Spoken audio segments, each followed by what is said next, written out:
वो चर्चा में 75 साल की देश की गौरव यात्रा, विकास यात्रा और उपलब्धियों की भी चर्चा होनी थी। ये तो स्वाभाविक है कि जब लोकसभा में, राज्यसभा में पक्ष और विपक्ष होते हैं तो हर मुद्दे पर लोगों का नजरिया अलग अलग होता है, दलों का नजरिया अलग अलग होता है, वक्ताओं का नजरिया अलग अलग होता है। मगर संसद जैसे देश के सर्वोच्च लोकतांत्रिक फोरम में जब चर्चा होती है तब इसमें एक बात कॉमन होती है कि बात तथ्य के आधार पर होनी चाहिए और बात सत्य के आधार पर होनी चाहिए।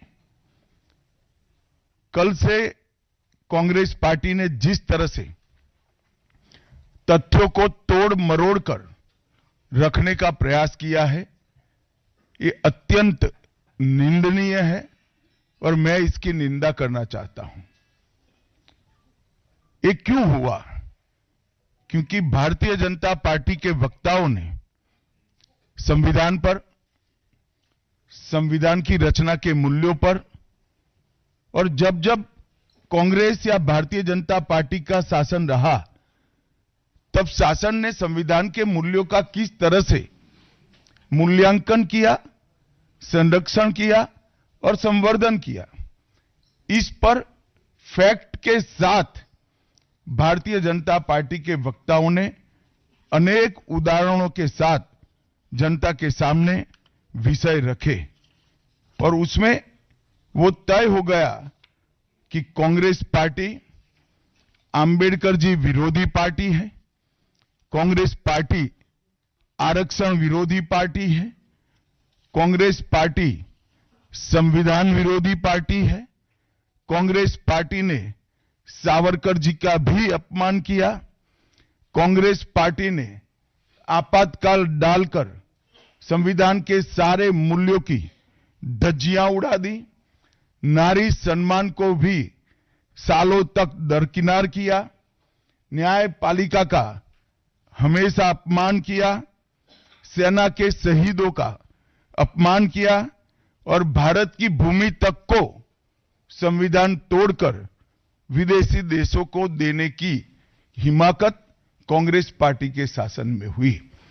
जब ये पूरा सत्य उजागर हो गया तब कल से कांग्रेस पार्टी ने फिर एक बार अपनी पुरानी पद्धति को आजमाते हुए बातों को तोड़ मरोड़ कर और सत्य को असत्य के कपड़े पहनाकर समाज में भ्रांति फैलाने का एक कुत्सित प्रयास किया है। संसद में जब चर्चा हो रही थी, यह सिद्ध हो गया कि बाबा साहेब आंबेडकर का कांग्रेस ने किस तरह से पुरजोश विरोध किया था। बाबा साहब के न रहने के बाद भी किस प्रकार से कांग्रेस ने बाबा साहब को हाशिए पर ढकेलने का प्रयास किया। जब संविधान सभा अपना काम कर चुकी, चुनाव हुआ 1951-52 में और 54 में, दोनों बार कांग्रेस ने बाबा साहब को हराने के लिए कोई कसर नहीं छोड़ी। यहां तक कि फ्रेंडली चुनाव होता है, स्पिरिट वाला चुनाव होता है, ऐसा चुनाव भी नहीं था। विशेष प्रयास किया गया और वो उनकी हार को सुनिश्चित किया गया। जहां तक भारत रत्न देने का सवाल है, कांग्रेस के नेताओं ने कई बार खुद ही अपने आप को भारत रत्न दिए हैं। 55 में नेहरू जी ने खुद को भारत रत्न दे दिया, 71 में इंदिरा जी ने खुद को भारत रत्न दे दिया और 1990 में बाबा साहब को भारत रत्न तब मिला जब कांग्रेस पार्टी सत्ता में नहीं रही और भारतीय जनता पार्टी के समर्थन वाली सरकार थी। 1990 तक कांग्रेस पार्टी बाबा साहब को भारत रत्न न मिले इसका बड़े जतन से प्रयास करती रही, यहां तक कि बाबा साहब की जयंती को भी, 100वीं जयंती को भी मनाने का मना ही कर दिया गया। नेहरू जी की आंबेडकर जी के प्रति नफरत जग जाहिर है।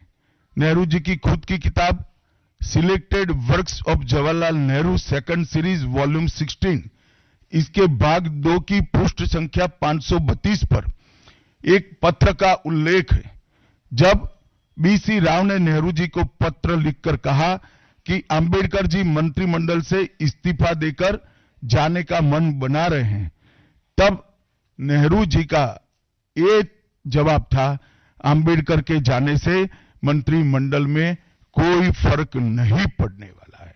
अंबेडकर जी के महान योगदान का मूल्यांकन जवाहरलाल जी किस तरह से करते थे, इससे बड़ा कोई उदाहरण नहीं हो सकता।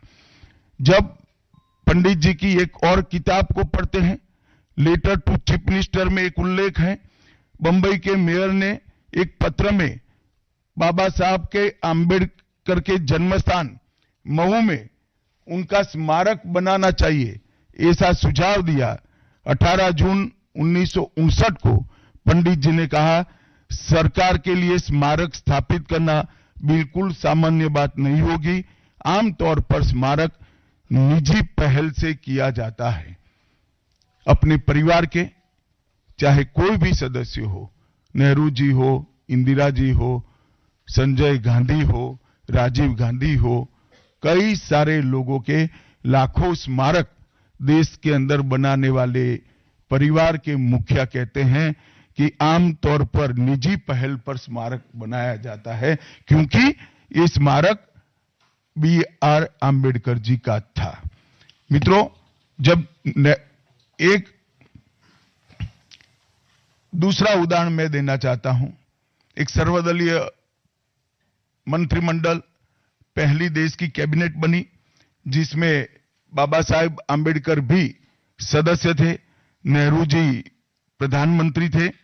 नेहरू जी की किताब selected works of Jawaharlal Nehru में एक और उल्लेख आता है, नेहरू जी के आश्वासन के बावजूद आम्बेडकर जी को कोई महत्वपूर्ण विभाग नहीं दिया गया, और ये स्पष्ट इसके अंदर उल्लेख है कि सरकार की नीतियों, विशेषकर विदेश, रक्षा और अनुसूचित जाति और जनजाति से जुड़ी हुई नीतियां और 370 के खिलाफ आम्बेडकर जी थे। जब एक और कांग्रेस पार्टी है, बाबा साहेब आम्बेडकर का कोई स्मारक जब तक कांग्रेस सत्ता में रही बड़ा नहीं बना। जहां जहां विपक्ष की सरकारें आती गई, स्मारक बनते गए। भारतीय जनता पार्टी की सरकारों ने और नरेंद्र मोदी जी की सरकार ने बाबा साहब के जीवन के संबंधित पंच तीर्थ का विकास किया। मध्य प्रदेश में महू, लंदन में वो स्थान जहां बाबा साहब पढ़ते थे, नागपुर में दीक्षा भूमि, दिल्ली में महापरिनिर्वाण स्थान और महाराष्ट्र के मुंबई में स्थित चैत्य भूमि का विकास करने का काम भारतीय जनता पार्टी की सरकारों ने किया। 19 नवंबर 2015 को नरेंद्र मोदी जी ने अंबेडकर जी के सम्मान में 26 नवंबर को संविधान दिन घोषित किया। डॉक्टर अंबेडकर इंटरनेशनल सेंटर की स्थापना भी की। 2018 में प्रधानमंत्री नरेंद्र मोदी जी ने महापरिनिर्वाण स्थल पर डॉक्टर अंबेडकर स्मारक का उद्घाटन किया, जो लगभग 2 एकड़ में फैला है। मित्रों, मैं आज जब आप सबके सामने उपस्थित हुआ हूं, तब राज्यसभा में मेरे बयान को